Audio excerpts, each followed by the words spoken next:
Thank you, Brenda. Did anyone recognize that song? It actually is a traditional song. Where does it come from, Brenda? England. England? Okay. She did that for us on the Howling Coyote Friday, which was really a treat. And thank you very much. Well, it's my pleasure this morning to introduce our speaker, our beloved Bonnie, Reverend Bonnie, and she is going to talk about the goddess spirit within today for us, and it should be a very good experience. You know, through this December, we're visiting all different types of religions and thoughts, and we're especially fortunate to have Bonnie with us today.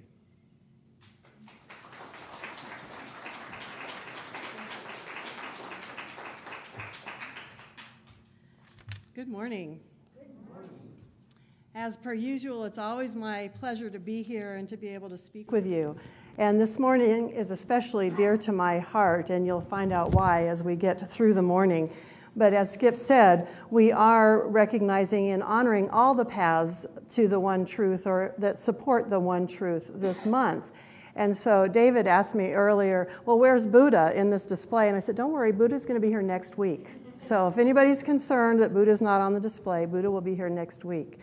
This morning we are honoring the goddess and looking at the ancient goddess traditions that actually, you might be surprised, have a lot that's still present with us today. I'm going to start by telling you a little secret or a little bit about myself that you might not know. And that is that in my senior year of college, I spent the entire year studying the goddess and the ancient goddess traditions. And it was that study that I did that actually got me off the path toward ministry and on a 20-year search that brought me back around to religious science. And it was that study that actually attracted me to religious science, because it was what I found in religious science that was still part of the threads of the ancient teaching that were present within what we teach today that first drew me in to the idea of religious science. Some of what attracted me at that time was the role that women played in the creation of the New Thought movement. And one of the books that I find very interesting that I didn't have at that time, but that I've since found, is this one called Each Mind a Kingdom. And in here, there's a family tree, so to speak, for New Thought. And you'll see in that family tree that there are women in the roots and women in the development and women in the spread and the movement that took place that we now know as New Thought. Ernest Holmes came at the end of a long chain of women that were doing the teaching around this country and brought together and included in his own studies in the New Thought movement. So that was one thing that attracted me to New Thought, was that women didn't have to defend themselves to be part of this movement. They were part of the roots and the ground roots of the development of this movement. I also was attracted to the fact that there were so many women that were in ministerial positions and teaching positions and practitioner positions. Because when I left home in 1976 and told people I was going to be a minister, I was told women are not ministers. And when I entered college, in the beginning, in the fall of 1976, the first woman was ordained to the Episcopal Church ever in history. And so things were starting to shift, but at the time when I was seeking a path in ministry, women were not as prominent in those roles. So again, to find New Thought, a place where that was never even a question. We didn't have to defend our right to speak and be present as teachers and ministers. It was a phenomenal thing for me to find this movement. In addition to that, at the same time when I started my practitioner training, Reverend Kathy Hearn was the spiritual leader at the time, and they shifted the model for governance of this New Thought movement known as religious science, or United Centers for Spiritual Living now. She shifted the way it was governed from that hierarchical top-down type of decision-making process to a flattened hierarchy with God at the center and what are now called core councils. And so visioning is the way decision-making is made through those cores. And it's not about the minister telling the board what to do and then the board telling the congregation what to do.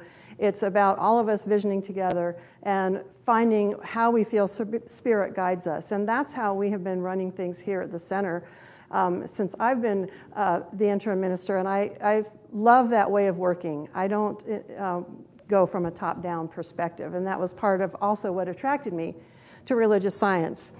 Now, all of those things have very little to do with the actual philosophy and the so-called religion aspect of it. And that all, as you will see as I continue talking, had aspects that also fit for me. One of the other things I found really wonderful about it at that time was that, like the ancient goddess traditions, men and women participated, were involved with the leadership, and participated in the support of these values and principles. It wasn't just all women. I wasn't interested in being separated anymore, separated out. And I liked the inclusion of everyone in New Thought.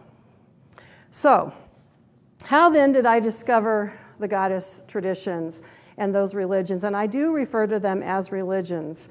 And I'm going to try and explain all this to you in the short time that we have this morning. And of course, I studied this, like I said, for a whole year and many years since, and so I'm compacting a lot into this morning. But how did I discover them? I left home having been raised in the Judeo-Christian tradition, and I say Judeo-Christian because most of my friends were Jewish, so I was very aware of their traditions and their teachings, and I became a born-again Christian in 9th grade and took that religion on after having been raised by parents who didn't really go to church much at all. My mother had been Christian Science, but we stopped going to church when I was in kindergarten. So I took on the Judeo-Christian traditions as my own, and that was the path I was on, and I didn't know a lot about anything else in the world. So when I started studying religions, it was eye-opening to see all these different paths, and I found it difficult to say that any one was the only one. Well, it was the summer before my senior year in college that I was invited to an all-women's music festival in Michigan. And I went there, sort of this naive, born-again Christian person, wanting to be a minister, and found myself amid many very separatist feminists who found me being part of the patriarchy because I was supporting the Christian tradition. I felt very alone there, and I wasn't sure how to pull together the things that they were saying about the feminist movement that was really strong back in the 70s, and where I was coming from as a Christian woman. So imagine my surprise and my joy when I saw a workshop that was called Women in the Holy Book. Well, in my mind, the only holy book was the Judeo-Christian Bible, right? Well, I went to this workshop, and there were over 100 women sitting, and they had us all sit in a circle. We were outside.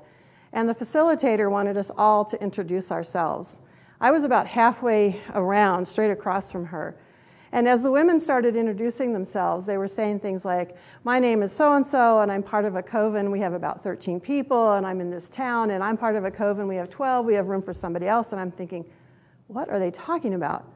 What is this coven thing? And by the time it got to me, I was pretty aware of the fact that what they called the Holy Book and what I was referring to were two different things. And I was starting to feel like, am I going to be burned at the stake if I tell them who I am? But interestingly enough, when I told them that I was a Christian, I wanted to be a minister, and I was there to learn, they applauded and they welcomed me in. And so I learned a lot. The Holy Book that they were referring to, I've actually lost the cover because I bought this back then, were these two books written by a woman named Z. Budapest, the Holy Book of Women's Mysteries. And she was raised by a mother who came from Hungary, who practiced the Dianic tradition, an ancient goddess tradition that was still alive in Hungary at that time. And she had brought that tradition here to the States. And so there were covens all around the States that were following the traditions that she had outlined in this book. So I had already planned to study for my senior seminar, which is an independent study, women in religion then and now. And my intent was to understand the role of women starting in the early Judeo-Christian time, Judeo time, moving up through Christian time, to support myself in the place that I had chosen to be. Well, my then, after going to this workshop, moved back even further to the goddess traditions, to the ancient traditions. And I started researching and learning about what was in place before the Judeo-Christian movement started. This book came out at that time, When God Was a Woman. This was published in 1976, and I found it in 1979, so it was fairly new. This is a really interesting book if anyone's interested in more depth of what I'm talking about today. But it was this book that started me realizing a different perspective in terms of the words pagan, goddess, God, and Christianity itself. And so I studied and read through that book and started doing all kinds of research. And so what I want to do this morning is try and address some of the common misconceptions of what's considered pagan or goddess tradition, and then look at some of the themes and how they're actually very similar to what we are still having here today in terms of religious science. So one of the first main, I think, misconceptions is that people who worship the goddess are also devil worshipers. He's laughing. I'm glad you laughed. Because that couldn't be further from the truth. One of the things that most of the researchers say is that the concept of the devil actually didn't come about as an entity, as an actual thing that rivaled God until later through that Judeo-Christian, mostly Christian time when the fathers were looking for a reason to pull people in, and you had to be saved from that devil in order to go on to eternal life. And so that devil was very important as a role. According to Z. Budapest, she said Pan, or the male principle, and Pan had many different names. So you'll see the male principle showing up throughout the goddess traditions as well. He was the gut-level attraction of a sexual nature, while the goddess represented refinement of feelings and the civilizing force of love. The great goddess Isis is the eternal life force, while Pan, and he, like I said, had many names, one of which she included was Jesus, and I'll explain why in a little bit, was God of the dying year, who was later resurrected by the female principle. The devil actually meant little god, and the root comes from dia, which means holy. Likewise, in the book that's down here at the bottom, this is the Women's Encyclopedia of Myths and Secrets. It's a very interesting book. Also, it's set up like a dictionary. So you go through and look up certain words, and then all kinds of information is there, or like an encyclopedia. And in there, she explains that devil and divinity have the same root word, devi, which means goddess. And in there, she explained that no Christian was permitted to disbelieve in the devil. His credibility rested on the same foundation as that of God. Indeed, the very concept of salvation depended on the devil. If there had not been a tempter, there would have been no original sin, no fall, no hell, and no need of a redeemer or a church. Now, that was a new concept for me to think about back then. And I found it very interesting when I came into religious science to find that Ernest Holmes teaches there is no devil. Now, Ernest Holmes definitely considered himself a Christian or part of the Christian movement. And yet at the same time, he says, we need not fear either God or the devil. There is no devil, and God is love. And he also says, to affirm the presence of God is better than to deny the presence of evil. However, if the presence of evil persists in making its appearance, it is sometimes well to deny it, to know it is neither person, place, nor thing, that it cannot operate through us or around us. The devil is a myth. Basically, what he was saying is that this idea that the devil was an entity that had just as much power as God, and there was this war going on for our souls between the two of them, was not the case. And he brought back this idea that the devil really didn't have an entity of its own. Now, in the Concordance for the Science of Mind, there are 9 entries for the word devil, and every single one of them, Ernest Holmes is saying, it doesn't exist. And one of them, this last one I want to share with you, Ernest Holmes sometimes would put capital letters to things, and I've got it all out, in yellow here, but very big capital letters, and he says, the great have not failed to recognize the appearance of evil, but they have separated the appearance from the reality. They have done away with evil as a cosmic entity. Now here come the capitals. No devil, no hell, no torment, no damnation outside one's own state of thought, no punishment outside of that self-inflicted through ignorance, and no salvation outside of conscious cooperation with the infinite. Heaven and hell are states of consciousness. And so when we talk about new thought and its message, actually it's new resurgence of a very, very, very ancient old thought, in that there were not 2 competing forces out there. There was one all-loving, all-consuming force. And sometimes the appearance of other things show up, but we don't see that as an entity that has any power that's greater than the overall overarching God, spirit, goddess entity or power that's out there and in and through all of us. So why then did paganism or goddess traditions come up with such a bad rap? Well, there was a time when both were living very peacefully side by side, and there was a time when all that was around was the goddess tradition. The word pagan actually comes from pagani, which means country dweller. And it was explained in this encyclopedia, again, that the women who held on to, the men and women who held on to the ancient goddess traditions when the new Judeo-Christian idea of a godhead that was male was starting to come in, were not rebellious in the sense that they were just rebelling against the status quo, as we often think of the feminists of today. I think a lot of people see them as women who are just rebellious and out of control. Actually, the women and the men at that time were the conservative ones. They were holding on to these ancient beliefs. They were more conservative and they lived in the country. Merlin Stone, who wrote this When God Was a Woman, says that you can actually find traces and evidence of the goddess tradition going back 7,000 to 25,000 years BC, before Christ. So those traditions had been around a long time. They were long-standing. And like I said, eventually there was sort of a parallel time when they were both existing side by side and peacefully. And then eventually, those that supported a male Godhead, that idea that God was the Father and didn't include the Mother, superseded. So what was interesting to me, again, was this idea that Ernest Holmes, the New Thought movement, Christian Science, unity, religious science, you will hear Father, Mother, God, the bringing back in of the mother, the idea that there's both principles, the male and the female, more of a balance. Another misconception about paganism and goddess traditions is that they were all man-haters and only women celebrated the goddess traditions. Well, if you think about the fact that these traditions were in place for all those years, men and women both celebrated and honored this idea of God, goddess, the mother, the overarching allness as being the female presence, and then the role that the male presence had.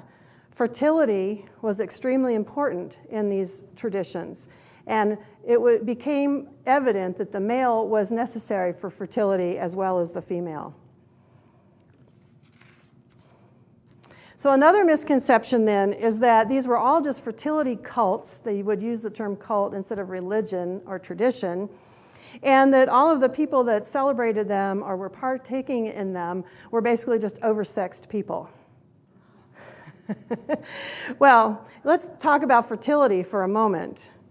When you talk about fertility and the way that it was recognized in these traditions, that is what created the food, the plants. It sustained and supported the animals. The animals provided more food. They provided leather, clothing, wool, and they helped to create the things that they made their homes and shelter out of. And fertility was part of what sustained life, the maintenance of life, the ongoing of life. And so all of these things were necessary to have in place in order for the other things, the arts and the music, that go also way back to take place. So essentially, fertility was the basis of happiness and of security in people's lives. Today, we talk about prosperity. And when we talk about prosperity, we're talking about that which brings in our food, our shelter, our clothing, the things upon which we then have the freedom to express with music and art and supports the happiness that we have in our life. It's a different word, but essentially, I think it's talking about the same thing. The difference is that in the concept of fertility, we recognize the importance of sexuality as well. And so between these ancient traditions and what we have today, we have a long history of seeing sexuality as something bad or something we don't talk about. In fact, I have a beautiful statue of Aphrodite, but I was a little concerned that might be putting it over the top because she's not clothed. I brought her back from Greece when I went. So these representations, the idea of the human body and sexuality was not seen as a bad thing or as a negative thing. It was part of what was revered as that which sustained life.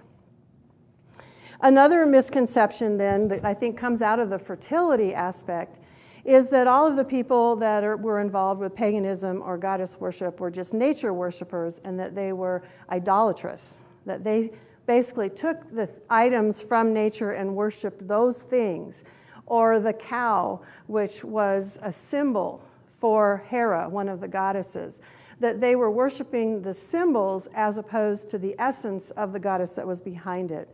And in reality, maybe some people were, but in the actual essence of the goddess traditions, all of nature was seen as an expression of the goddess. And that her life force was expressing through everything that was around us, even rocks.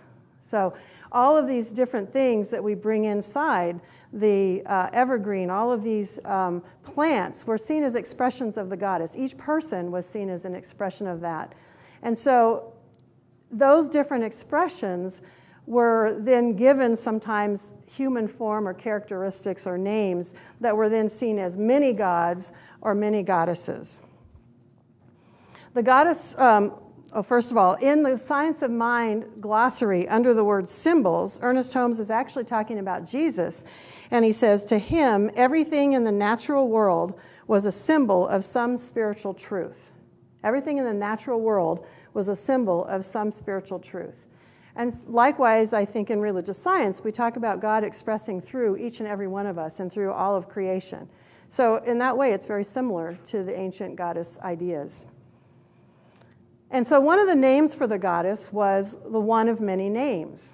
And through all of these, the research that was done, especially, let's see, these ancient mirrors of womanhood, she went through and traveled around the world, spent years, and found the roots that go back to the goddess tradition in all these different cultures and all these different peoples, and discovered what was being taught through them. And often she was referred to in each language as the one of many names.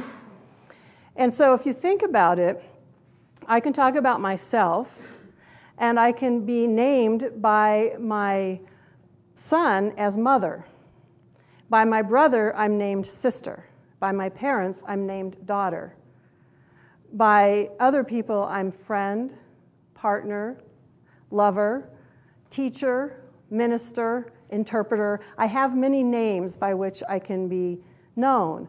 And likewise, that is the way the goddess was seen, as by her many names. And each one of those aspects then became a different named goddess sometimes. The one that represented the daughter aspect, the one that represented the crone, the knowledgeable, the older aspect. So there were all different aspects that were expressed through these different names.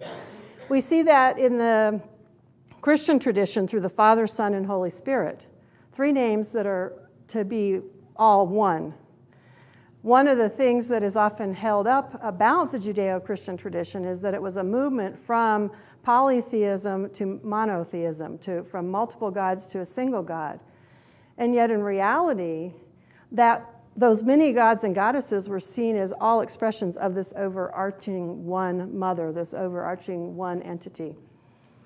In the goddess tradition, then we have the crone, the mother, and the maiden, and I have her somewhat displayed here. The crone was the one that had reached advanced age. She was wise. She was the one people went to for advice. She was the one that did the oracles and visioning. The mother was the nurturer, the healer, the one that was fertile, that brought about life, prosperity. The maiden was the more playful, sexually active, artistic, lively, the youthful entity. All of it expressions of the one.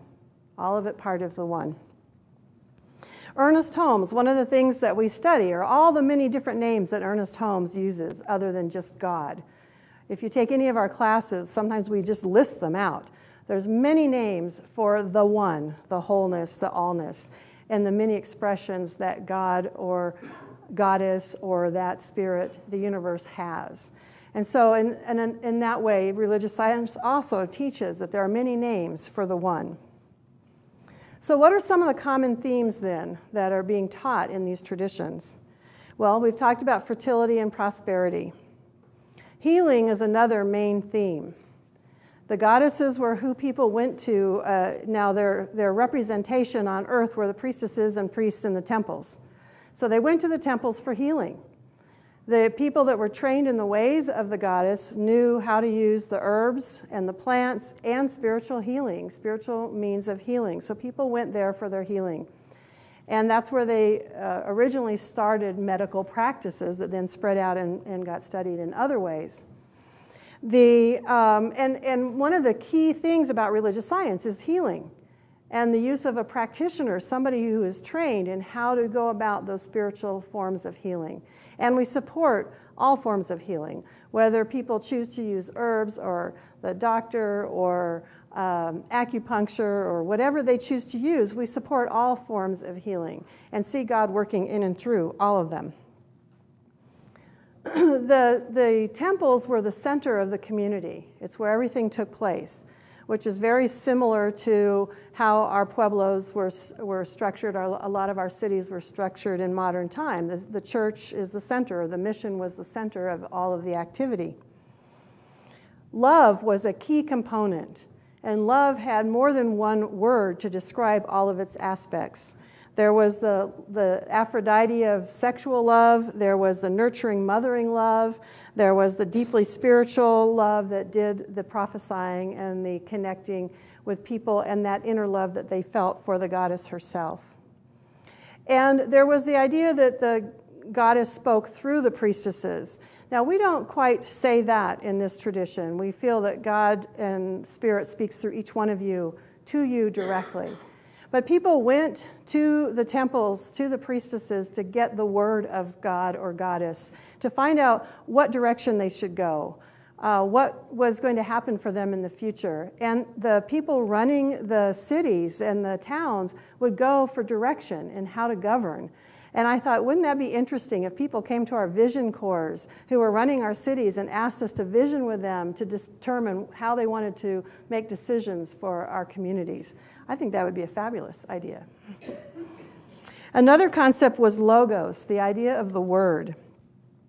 The ability to destroy and recreate by word power belonged originally to the goddess who created languages, alphabets, and secret mantras, including the word Om, which came from the moon mother Om, spelled O-M-H, she who is. I thought that was interesting. So we talk about the power of the word, and that's something that is throughout many traditions, all the way through Judeo-Christian tradition, the power of the word, the spoken word. And we talk about how that word is what starts the beginning of what it is we manifest in our lives. And we can either destroy or create. We are destroying that which no longer serves us. We are creating that which we want to bring into our lives through our spoken word, through our prayer. And one of the most important concepts, I think, that is still practiced in the modern day pagan and goddess covens that are around the world is do what you will and harm none. So the idea is that you let Spirit guide you and you're free. There's freedom there, but you also have that premise of harming no one or no living thing. And I think that also is part of what Holmes, it has taught and New Thought has taught. There's a lot of freedom within that. There's not a lot of moral teachings in terms of this is right, this is wrong, this is good, this is bad. It's more about let Spirit guide you and harm none. And then you have to figure out how that works, and that's a whole other talk. How do we do that? Because what does harm mean and all of those things? But essentially that premise is what's underlying. Do what you will and harm none. And the idea is that we have power over our own life. The power comes from within, and the power, in the goddess traditions, was sometimes over the elements. They would try and have power over the elements, but there wasn't this idea of having power over other people. That people had the freedom to have their own autonomy and make those decisions with Spirit moving through them. So there are a lot of symbols and things that went along with these goddess traditions. And what was interesting to me was once I understood what some of those symbols were and I saw them carried through some of the things that I celebrated and understood, they took on a different flavor. I took on a deeper understanding of what was going on. And so I want to look at some of the symbols that are around at this time of year. You might wonder why I asked Brenda to sing Holly and the Ivy, when part of what it was talking about was the mother, Mary, and baby Jesus. Well, that song is a perfect example of how the two traditions have interwoven throughout time.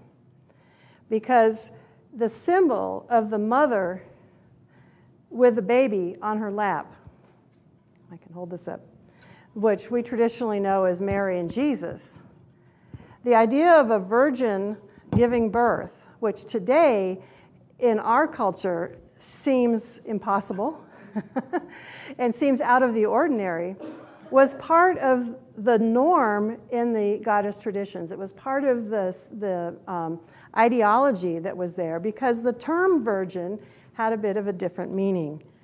The priestesses and the women in the temples were considered holy virgins, and they were part of the honoring of the goddess. They had dedicated their life to the goddess.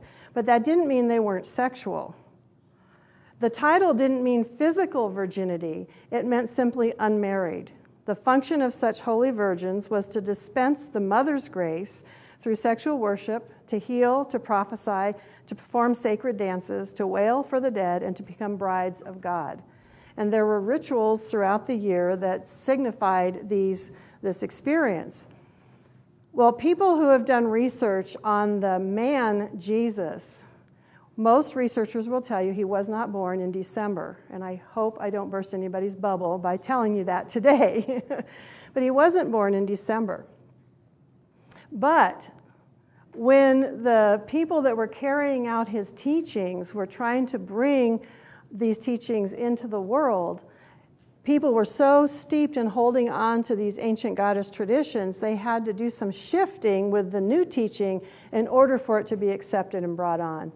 So the vision or the picture of a mother with a son on her knee was common because the mother was seen as what continued and was everlasting and never died. And the son had an annual life cycle. He was born at the solstice. He became her partner and consort in the spring. In the fall, the harvest came about, and then he died, and then he was reborn. And this happened every year. That was the symbolism of the son on the goddess's knee. And so Jesus' birth was shifted then to coincide with this visual or this idea that made sense to people at that time. And so that's why I thought this combination of the holly and the ivy song with Mother Mary and Jesus was fitting for this talk, because that's how she and Jesus came to be celebrated at this time of year. Now, the holly and the ivy are also parts of the symbolism. Holly, ivy, mistletoe, and evergreen pine trees are all considered evergreens. Those plants keep their greenery throughout the winter. They don't drop their leaves. Did everybody see all the leaves that have dropped overnight here in town on the trees that are not evergreen? It was amazing. Well, those things were considered evergreen. They lasted throughout the winter. Those things represented the goddess who lived and was alive consistently and never died. The red berries, and I know these aren't holly berries. Allison brought this, aren't these beautiful? She brought those to me on Thanksgiving to our home, and I thought they were perfect for here, the evergreen. I don't know what these red berries are, but the red berries of the holly were representations of the blood that was shed as the birth took place, as the goddess gave birth to the son at this time of year. Holly and mistletoe were seen as medicinal plants. So not only were they a symbol of the goddess, and people would bring them into their homes to bring life in during the dead of winter, but they were also used for medicinal purposes as well. And so today, you might have wondered why I decided to wear my robe and be so formal. And I have the red on. Well, the priestesses wore robes in the temples. And so the later Christian fathers took on the same tradition of wearing robes to show that they were of equal status to the priestesses of the temples. So the robe wearing started back with the priestesses in the temples. And red for the symbolism that is at this time of the year, and my green, if you can tell that's green, to go with what is that brings life at this time of year in winter. Holly was also seen to have qualities of life in different ways too, that idea of rebirth. So we bring in the evergreen, we bring in the holly, we bring in ivy, we bring in that mistletoe. And mistletoe was also for fertility, so that's why we kiss under the mistletoe. It was seen as a fertility herb. So that tradition has also carried through. And then we have the Christmas tree, which originally was a Yule log. And in days when there were huge fireplaces that heated the homes, the whole tree was brought in, and the trunk was stuck in and kept aflame, and they would just keep pushing in more and more and more as it burned. And the green part was seen as that which still had life, and it brought in the good luck and the protection. And those were sometimes decorated with edible things like apples and nuts and dried fruit, so that people could sort of eat from that until it eventually ended up all the way in the fireplace. The Christmas tree as we know it, as a decorated evergreen standing upright in our house, didn't really start till the 19th century in Germany, when a man sort of brought back the old pagan tradition and joined it with the Christmas tradition and putting the lights on to bring in the idea of light. As I was researching some of this, I found a book, which I'm going to get, but I don't have yet, called Solstice Evergreen: History, Folklore, and Origins of the Christmas Tree. And in there she said that the human history of bringing in an evergreen tree into the dwelling of where human lived is over 5,000 years old. So that tradition is a long, long, long tradition. And it symbolized rebirth and life. So, when I wrote my final paper in college for my professor, after discovering all of this stuff, he wrote on my paper, "You seem to be making the goddess the protagonist and God the antagonist. And so because of that, I can't give you the highest grade that your research deserves." So I want to assure you that even though I'm talking about the goddess and explaining how her traditions to me are so special and that they still are present today, I'm not seeing it as an antagonist-protagonist relationship. Part of what I love about religious science is that I see the balance, the bringing together of all of this into an expression that makes sense today in modern time. I see the ancient values of love, fertility or prosperity, community, healing, openness, oneness, inclusion, and the bringing back of the female principle through the mother-father-God concept. All of that to me is priceless and part of what is exciting about the religious science and what we teach today. Now, I wanted to end by sharing with you a story that takes place from within our own southwestern area.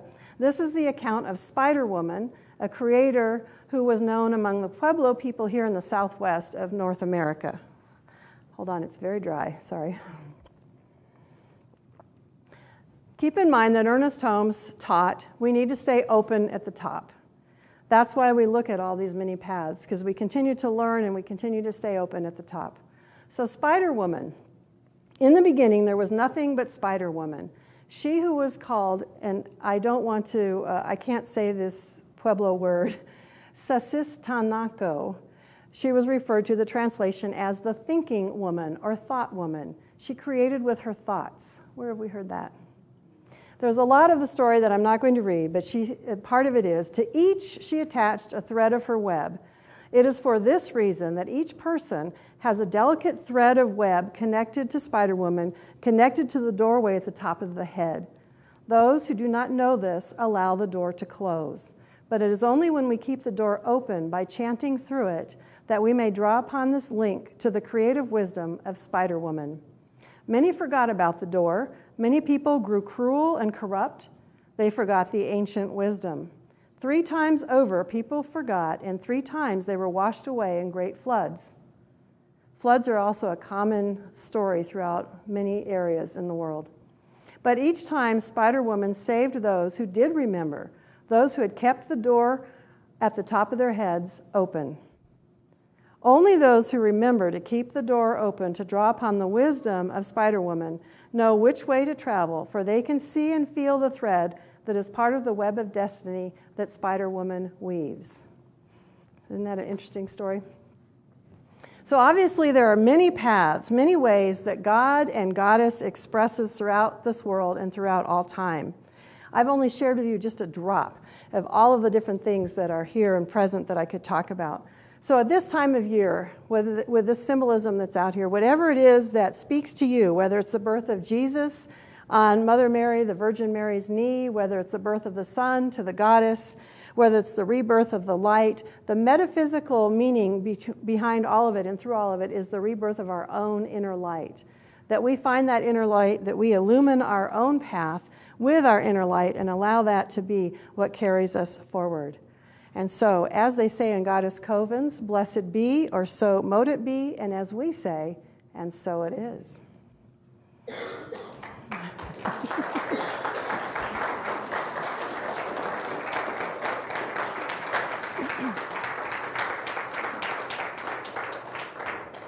So let's just take that within for a moment. And I just give great thanks for this awareness and this remembrance of a connection to a very deep, long inner tradition that is part of our human consciousness, part of what creates what we call the race consciousness today. It has its threads going way back. And so I just give thanks for the messages, the teachings that are carried through and that still sustain us and support us today. And I just know that each person here finds a way to reconnect with that illumination, that light within that is being reborn at this time of year. And so it is. So you will probably also understand why it is that I have asked Brenda to now sing "O Christmas Tree."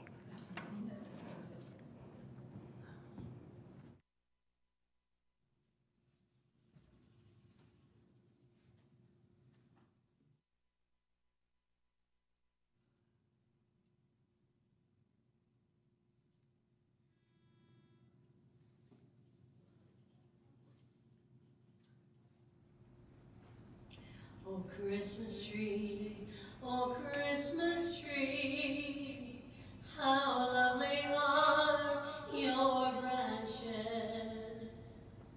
Oh, Christmas tree, oh, Christmas tree, how lovely are your branches.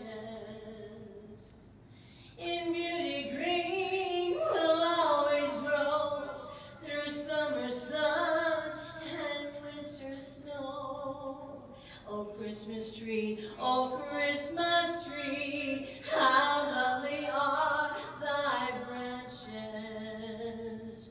Oh, Christmas tree, oh, Christmas tree, much pleasure do thy bring to me.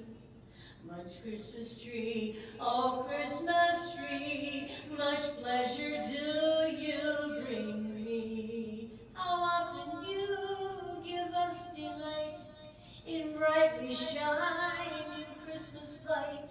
Oh, Christmas tree, oh, Christmas tree, much pleasure do you bring to me. Oh, Christmas tree, oh, Christmas tree, thy candles shine out brightly. Oh, Christmas tree, oh, Christmas tree, thy candles shine out brightly. Each bough does hold its tiny light to make each toy to sparkle bright. Oh, Christmas tree, oh, Christmas tree, thy candles shine out brightly. Oh, Christmas tree, oh, Christmas tree, your beauty green will teach me. Oh, Christmas tree, oh, Christmas tree, your beauty green will teach me that hope and love, the way to joy for peace and me. Oh, Christmas tree, oh, Christmas tree, your beauty green will teach me that hope and love will ever be the way to joy and peace for me. Oh, Christmas tree, oh, Christmas